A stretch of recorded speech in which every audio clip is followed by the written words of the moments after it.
helping people and creating a team that's going to help you ensure with anything that's dealing with contractors, because that could get really sticky, okay?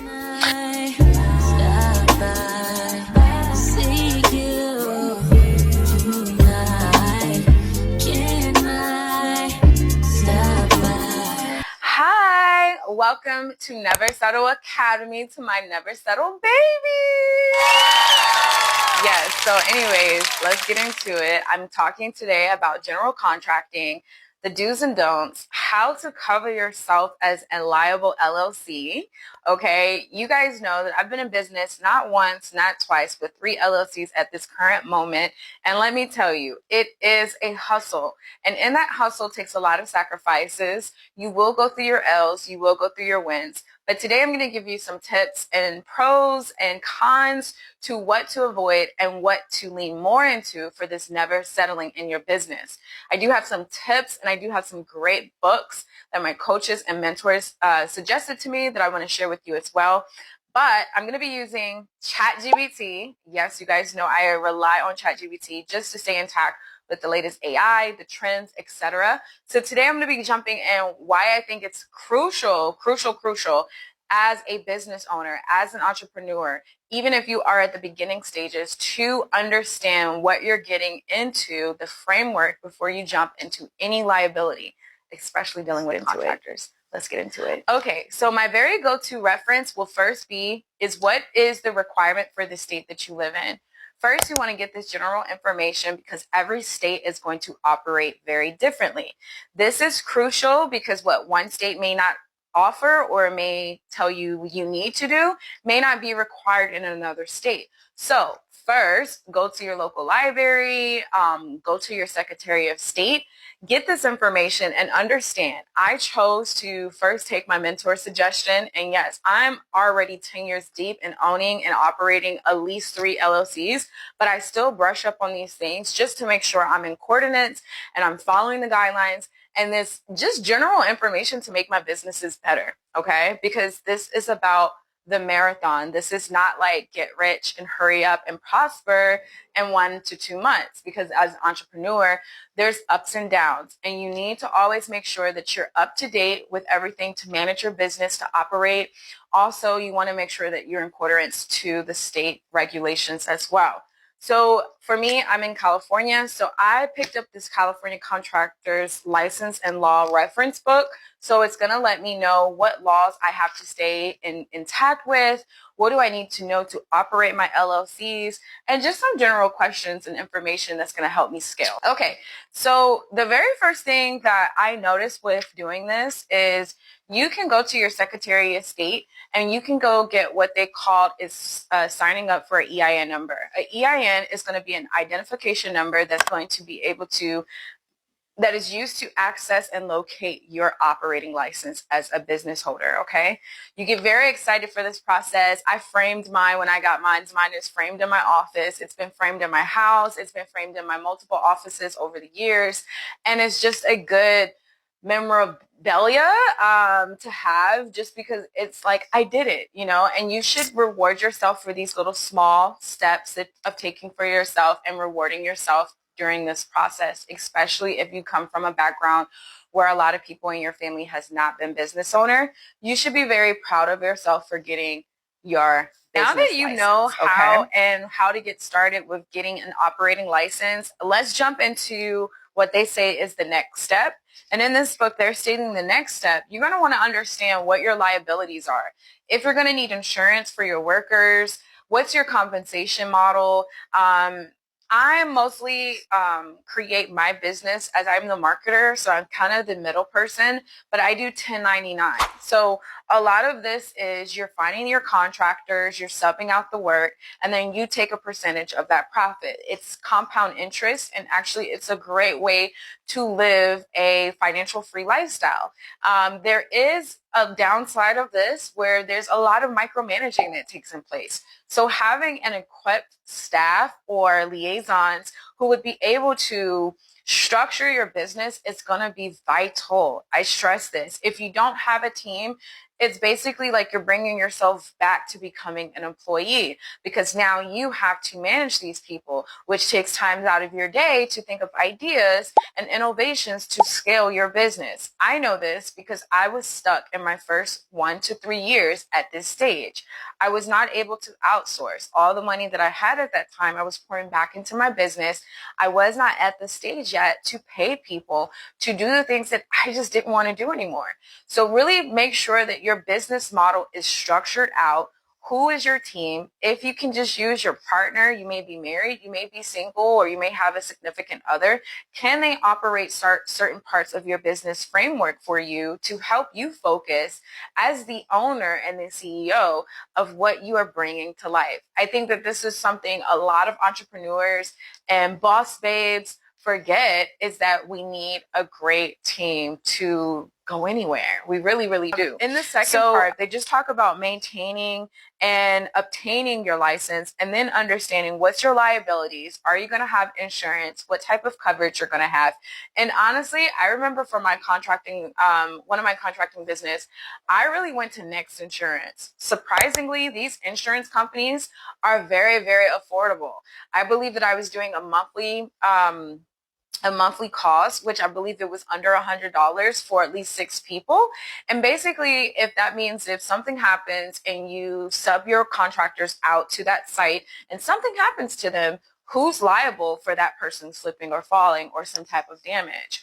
We also had coverage for our marina or our big scale luxury sites. So as you guys know, I own and operate a Airbnb concierge service business. So we have clients from all over LA County, San Diego County, Riverside, etc. And we're still growing. But that means that because there's more moving parts, I need to make sure that people feel secured, or if they get sick, or if something breaks on site, that we're not technically liable, but there are some parameters there to keep everyone safe. So that's going to be crucial. Where's your insurance? Where's your liability? And helping people and creating a team that's going to help you ensure with anything that's dealing with contractors, because that could get really sticky. Okay? I'm not going to go through all these chapters, but the main things that spoke out to me is also having your documents intact.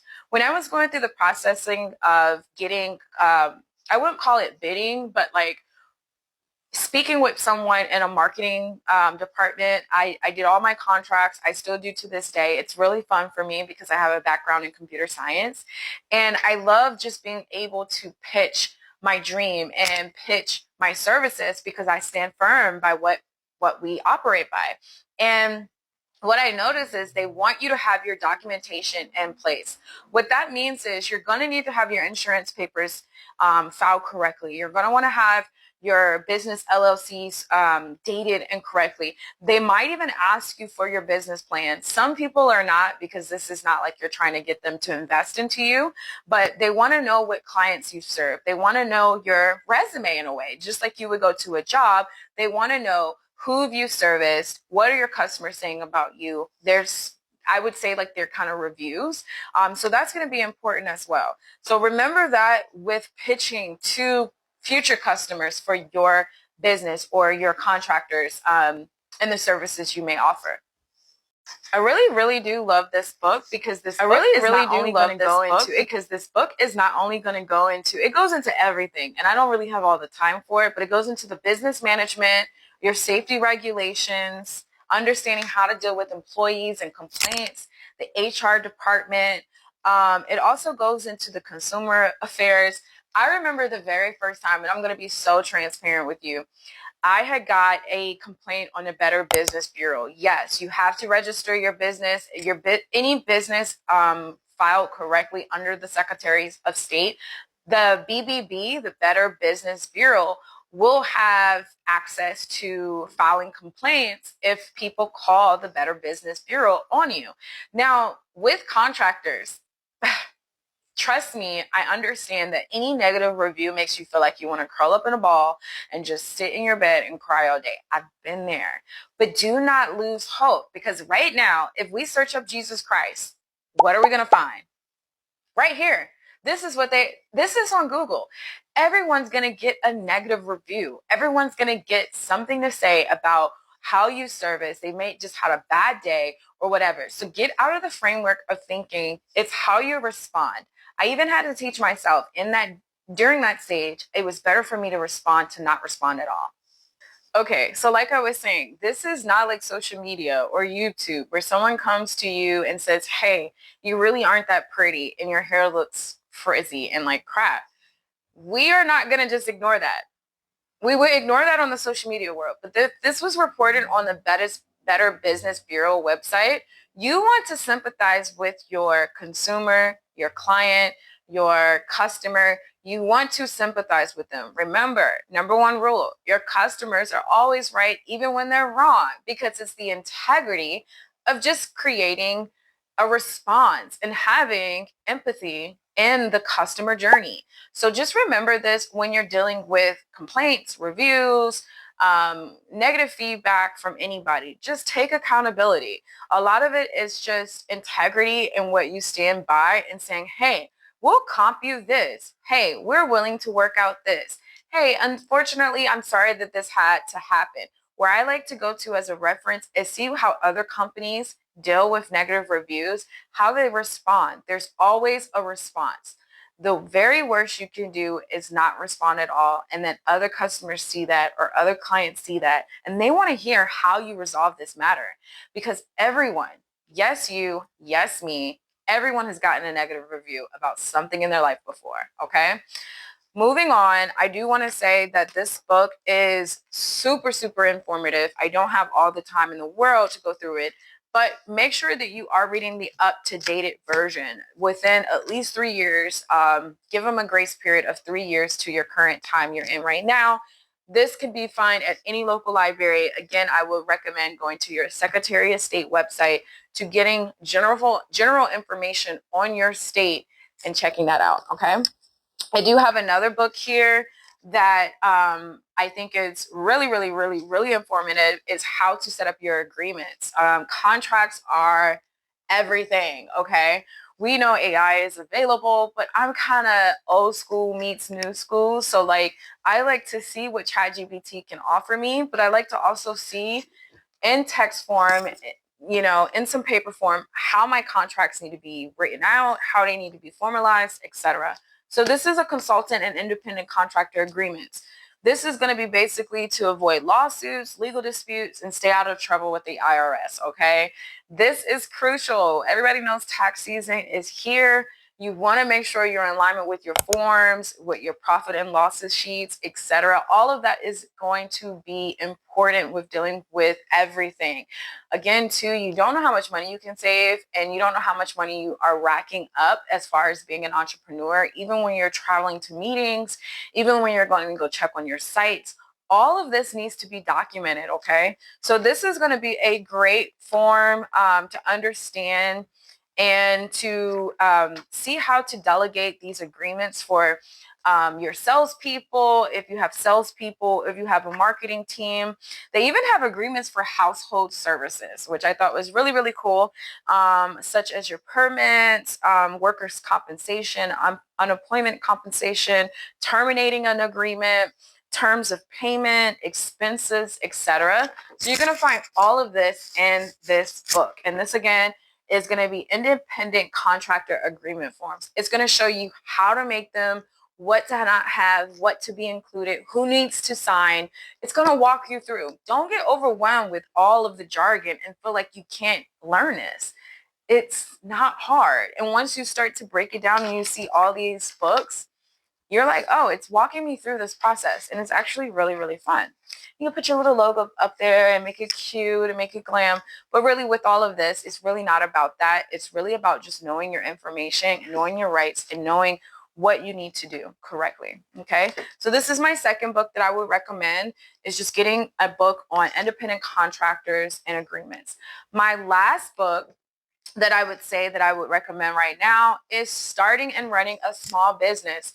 If this is your first go round, be informed. I would say go sign up to be a part of, I think in every state they have like a new business community or something where you can come mostly in all areas, it's going to be downtown, and you can come to these meetings and you can pass out your business cards. You can meet other people.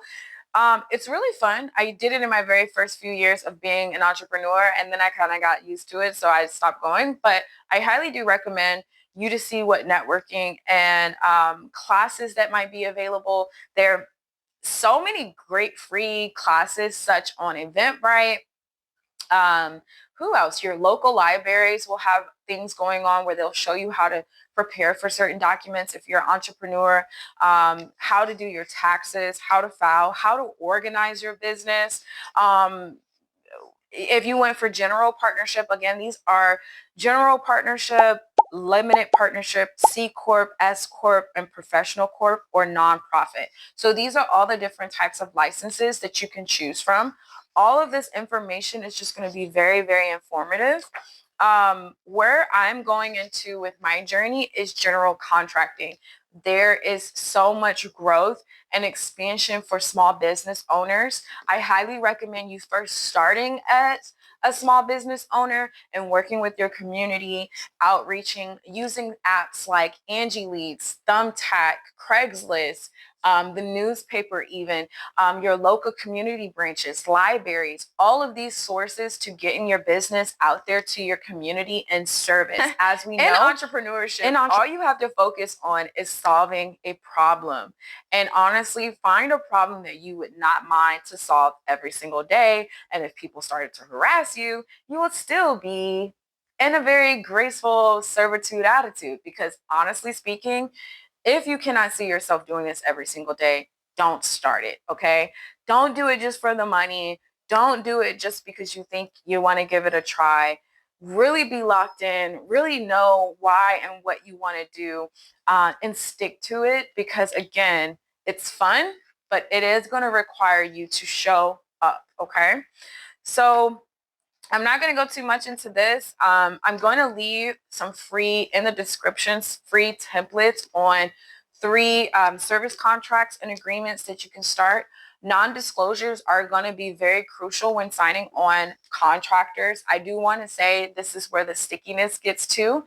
One of the things that I see very common in using contractors is people kind of soliciting their own services over what you hired them for. For example, let's use A and B scenario. Business A reaches out to general contractors and offers them work. Okay, so business A is the main holder. Now, in the sense of this, you can go to these individual contractors. The very most important thing that I see and that I had to be very mindful is getting these individual contractors to sign a non-disclosure agreement and a non-soliciting agreement. What that basically means is that I am giving you business. I am the third party. We both know that. But you cannot go to these third parties and solicitate your own business without my permission, or we will breach this contract, which means if you have an app and you solicitate services such as giving jobs to people, this is going to be crucial, because you don't want people to just be backstabbing you, and you're putting all this work to getting these contracts on the table and setting these. There's a lot of work that goes into that.